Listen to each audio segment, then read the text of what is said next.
जय श्री राम। कल हमने सुना कि दानव, देवता और मनुष्य का निर्माण ब्रह्मा जी ने कैसे किया। आइए आज सुनते हैं पृथ्वी पर कार्यों के विभाग कैसे बांटे गए और चारों वर्णों की व्यवस्था कैसे हुई।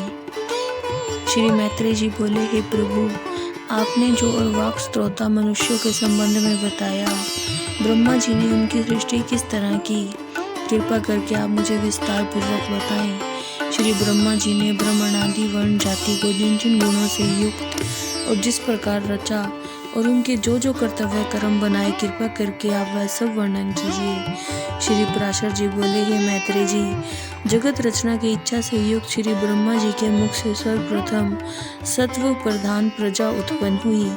तत्पश्चात उनके हृदय से रजो प्रधान और जंगा द्वारा रज और तम युग सृष्टि हुई।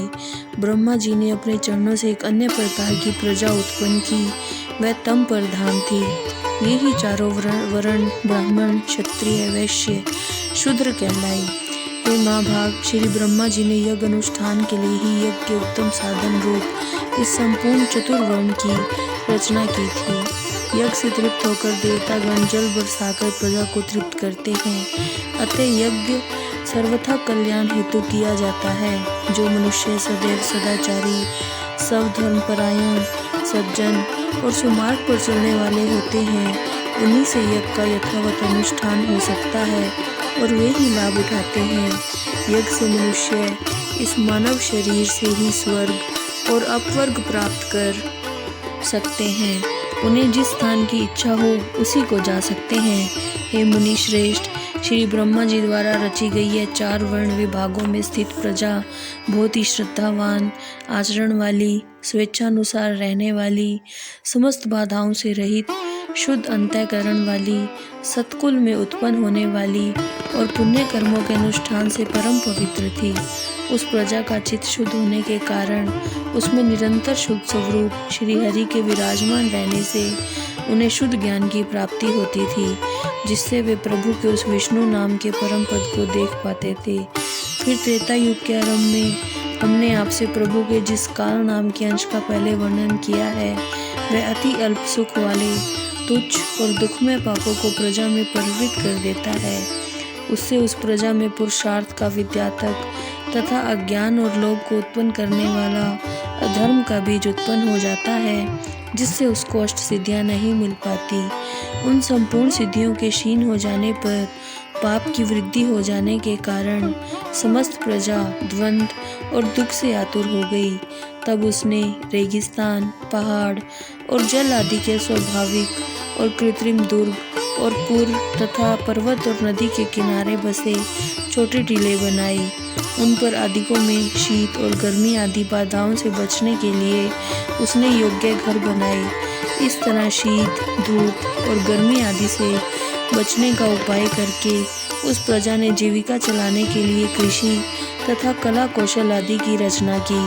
हे मुनि श्रेष्ठ, गेहूँ, राई, उड़द, तिल, धान, सन, चना, ज्वार, जौ, छोटी मटर, छोटे धान्य, कांगनी, बड़ी मटर, कोदो, मसूर, कुल्थी, मूंग आदि 17 ग्राम्य औषधियों की जातियां हैं। ग्राम्य और वन दोनों प्रकार की 14 औषधियां यज्ञ के योग्य हैं, जिनके नाम हैं गेहूँ, कुल्थी, धान, उड़द, कांगनी, छोटे धान्य, जौ, तिल, ये 8 तथा श्यामक, वनतिल, वेणुयव, मरकट, निवार, गवेधु, ये 14 ग्राम्य और वन्य औषधियां यज्ञ अनुष्ठान की सामग्री हैं। इनका जन्म यज्ञ के लिए ही प्रधान रूप से हुआ है। इन औषधियों द्वारा यज्ञ करने से प्रजा की वृद्धि होती है, इसलिए इस लोक और परलोक के ज्ञाता पुरुष यज्ञों का अनुष्ठान किया करते हैं। नित्य प्रति किए जाने वाला यज्ञ अनुष्ठान मनुष्यों के लिए परोपकार के तथा उनके किए हुए पापों को शांत करने वाला है।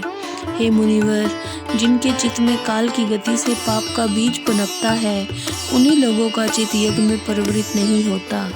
उन यज्ञ का विरोधियों भी विरोध करने वालों ने वैदिक मत, वेद और यज्ञादि कर्म सभी की निंदा की है। वे लोग दुराचारी, वेद निंदक, दुर्मात्मा और पवित्र मार्ग का उच्छेद करने वाले ही थे। हे धर्मवानों में सर्वश्रेष्ठ मैत्रेय, इस प्रकार कृषि आदि जीविका के निश्चित हो जाने पर श्री ब्रह्मा जी ने प्रजा की रचना कर उनके स्थान और गुणों के अनुसार मर्यादा तथा वर्ण और आश्रमों के धर्म और अपने धर्म का ठीक प्रकार से पालन करने वाले संपूर्ण वर्णों के लोगों की रचना की। धर्मनिष्ठ ब्राह्मणों का स्थान पितरलोक माना गया है। युद्ध क्षेत्र से पीछे न हटने वाले शत्रुओं का स्थान इंद्रलोक है और अपने धर्म का सही ढंग से पालन करने वाले वैश्यों का वायुलोक और सेवा धर्म परायण शूद्रों का गंधर्व लोक है। 88,000 उधर्व रेता मुनि हैं। उनका जो स्थान बताया गया है वह गुरुकुल में वास करने वाले ब्रह्मचारियों का स्थान है। इसी प्रकार वन में वास करने वाले वानप्रस्थों का स्थान सप्तऋषि लोक, गृहस्थों का पितृलोक और सन्यासियों का ब्रह्मलोक है तथा आत्मानुभव से तृप्त योगियों का स्थान मोक्ष अमर पद है। जो निरंतर एकांत सेवा करते हैं और ब्रह्म चिंतन में मगन रहने वाले योगी जन, उनका जो परम स्थान है उसे पंडित जन ही देख पाते हैं। चंद्र और सूर्य आदि ग्रह भी अपने अपने लोकों में जाकर फिर वापस लौट आते हैं, किंतु ओम नमो भगवते वासुदेवाय का चिंतन करने वाले आज तक मोक्ष पद से नहीं लौटे।